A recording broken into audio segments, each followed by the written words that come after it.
কোরবানি ঈদকে সামনে রেখে আপনাদের জন্য তৈরি করলাম স্পেশাল একটি মশলা। শুধুমাত্র একটি মশলা দিয়েই আপনি মেজবানি মাংস রান্না থেকে শুরু করে যে কোনো প্রকার মাংস রান্না, বিরিয়ানি, কাচ্চি, কালাভুনা সকল প্রকার মাংস রান্না করতে পারবেন শুধুমাত্র আমার স্পেশাল একটি মশলা দিয়েই। আমার এই একটি মশলা দিয়ে আজকে রান্না করব মেজবানি গরুর মাংস রান্না। এরকম স্পেশাল মশলা যদি রান্নাতে থাকে তাহলে তো নতুন রাঁধুনির হাতের রান্নাটাও একদমই পরিবারের মানুষগুলো চেটেপুটে খাবে। এক কথায় বলতে পারেন রান্নায় জাদুকরি একটি ম্যাজিক মশলা। আর এরকম মেজবানি মাংস রান্নাটা যদি করি মাটির হাঁড়িতে তাহলে তার কোনো কথাই নেই। আসসালামু আলাইকুম আমার প্রিয় ভাই বোনেরা, সকলে কেমন আছেন? আর কিন্তু বেশি দিন নাই, সামনেই কোরবানি ঈদ। আর কোরবানি ঈদ মানে তো বুঝতে পারতেছেন কতটা মাংস খাওয়া। শুধু যে মাংস রান্না করব তাই না, রোস্ট, কাচ্চি বা কালাভুনা অনেক রকমভাবে রান্না করা হয় আমাদের মাংসর আইটেমগুলো। আর সেই মাংসগুলো যদি রান্না করা হয় এরকম একটি স্পেশাল মশলা দিয়ে তাহলে কিন্তু আর কোনো কথাই থাকবে না। আমি শুধু কিন্তু আমার জন্য এই মশলাগুলো তৈরি করতেছি না, আপনাদের জন্য তৈরি করতেছি। আমি এখন দুই রকম মশলা তৈরি করব। একটি হচ্ছে মাছ ও সবজি রান্নার মশলা, আরেকটি হচ্ছে ওই তো আমার স্পেশাল মশলা। এরকম মশলা যদি তৈরি করা আমাদের ঘরে থাকে তাহলে আমাদের মতো গৃহিণীদের কিন্তু কোনো রান্না নিয়ে টেনশনই থাকে না। এখন বিকেলবেলা আমি এই মশলাগুলো বিকেলবেলা এই তো নিয়ে বসে পড়েছি।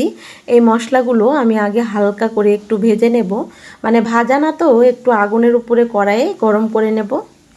আর এখানে যে মশলার আইটেমগুলো আছে এগুলো হচ্ছে মাছের মশলা তৈরি করব। যা যা লাগে সব কিছু আমি নিয়ে নিছি মাছের মশলার জন্য। আগের দিনের গৃহিণীরা বা আমার হচ্ছে দাদিরা, নানিরা যারা আছেন তারা কিন্তু তরকারিতে সেরকম একটা মশলা ব্যবহার করতো না বা হচ্ছে তেলও ব্যবহার করতো না, তারপরেও তাদের তরকারিটা খেতে অনেক বেশি মজার হতো।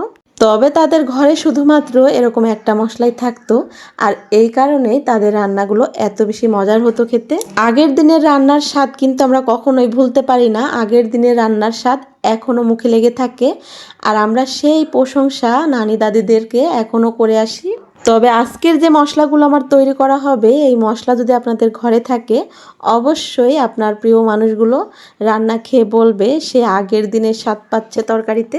আমি যে স্পেশাল মশলাটা তৈরি করতেছি এখানে আছে 20 রকমের মশলা, আর এই সবগুলো মশলাই এই তো একসঙ্গে মিলিয়ে নিচ্ছি। আমার রান্নাগুলো দেখে যারা অনেকে আফসোস করেন যে আপুর মতো রান্না করব বা আপুর মতো রান্নার স্বাদ পেতে চাইবো, তারা কিন্তু আমার মশলাগুলো অর্ডার করে নিতে পারেন। আর আপনাদের জন্যই আমি এই মশলাগুলো তৈরি করতেছি। মশলাগুলো গুঁড়ো করার আগে আমি মশলাগুলোকে এই তো হালকা করে কড়াইয়ে ভেজে নেব। আর এই মশলাগুলো ভাজার সময় চুলার জালটা একদম কমিয়ে ভাজতে হবে যেন পুড়ে না যায়। পুড়ে গেলেই মশলার স্বাদটা নষ্ট হয়ে যাবে বা মশলাটাই তিতে হয়ে যাবে। আমার সব রকম মশলাই এই তো পারফেক্ট, সব পরিমাণ অনুযায়ী একসঙ্গে করে তারপরে ভেজে নিচ্ছি। আমার অনেক আপুরাই আমার কাছ থেকে হলুদ, মরিচের গুঁড়ো, তারপরে হচ্ছে ধনিয়ার গুঁড়ো নিচ্ছেন।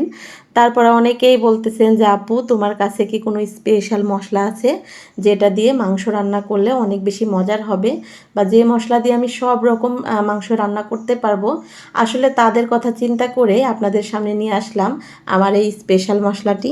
যারা মশলা নিতে চাচ্ছেন তারা কিন্তু আমার থেকে সব রকম মশলা এখন পেয়ে যাবেন।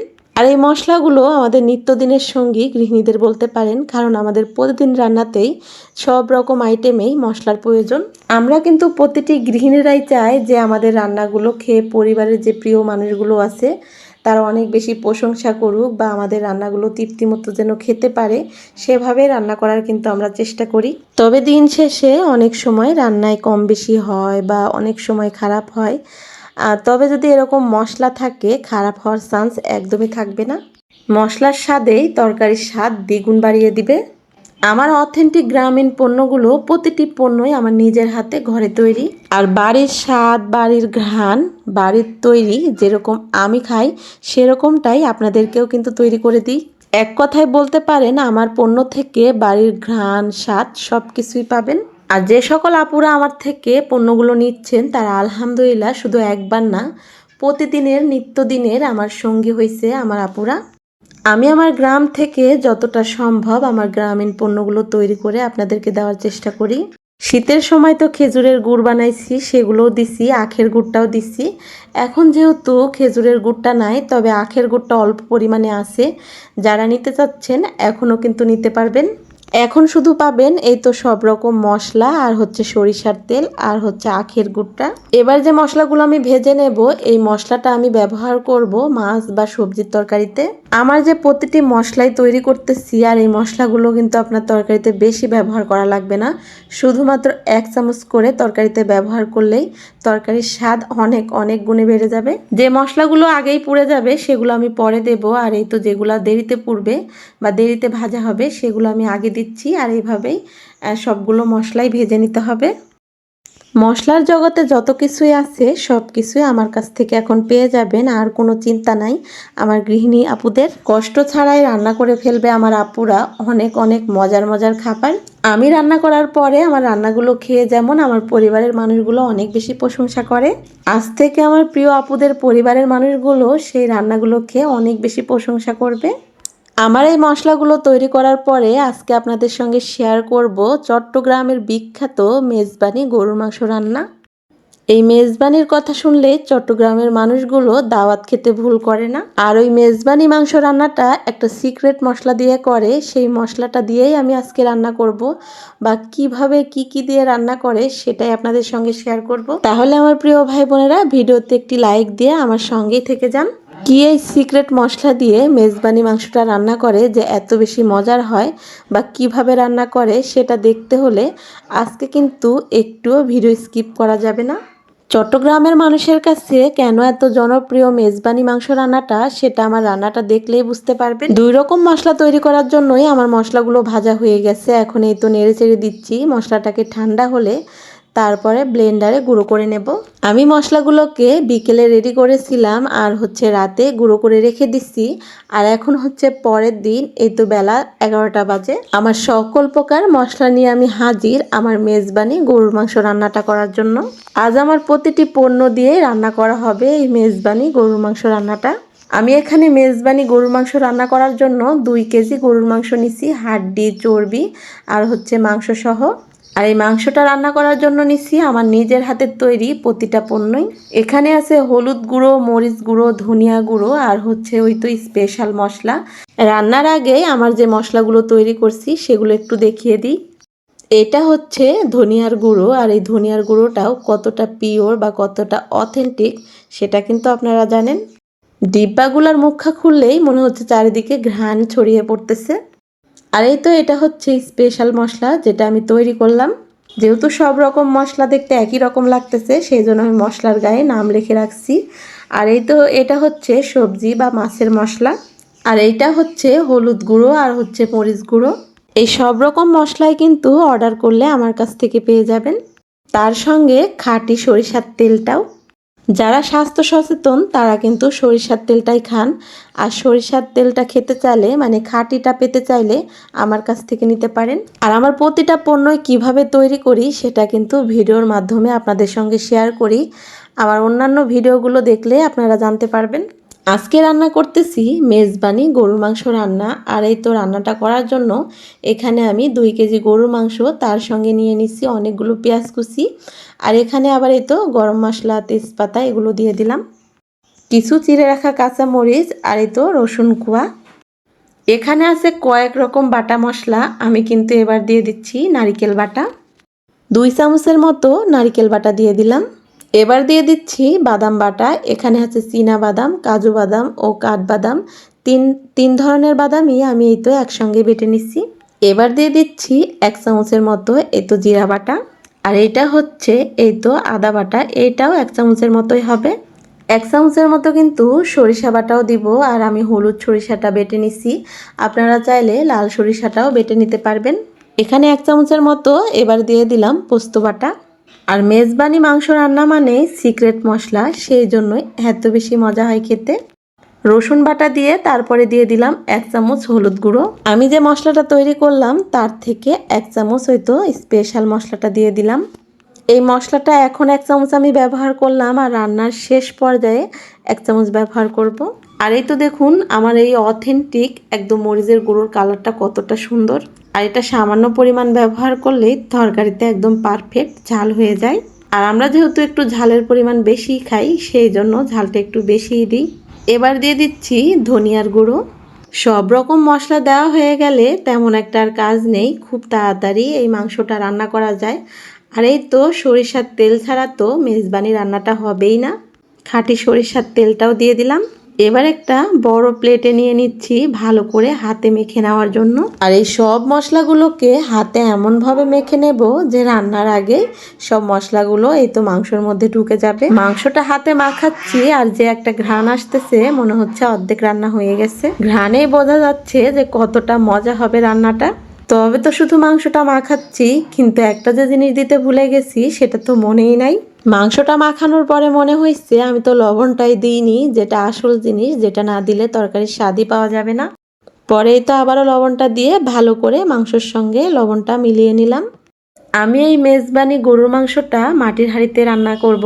আর মাটির হাঁড়ির মাংস রান্না যে একবার খাইছে রে ভাই, তারা কিন্তু কখনোই এই স্বাদ ভুলতে পারে না। আর এই মাটির হাঁড়িতে মাংস রান্নাটা একদমই সহজ।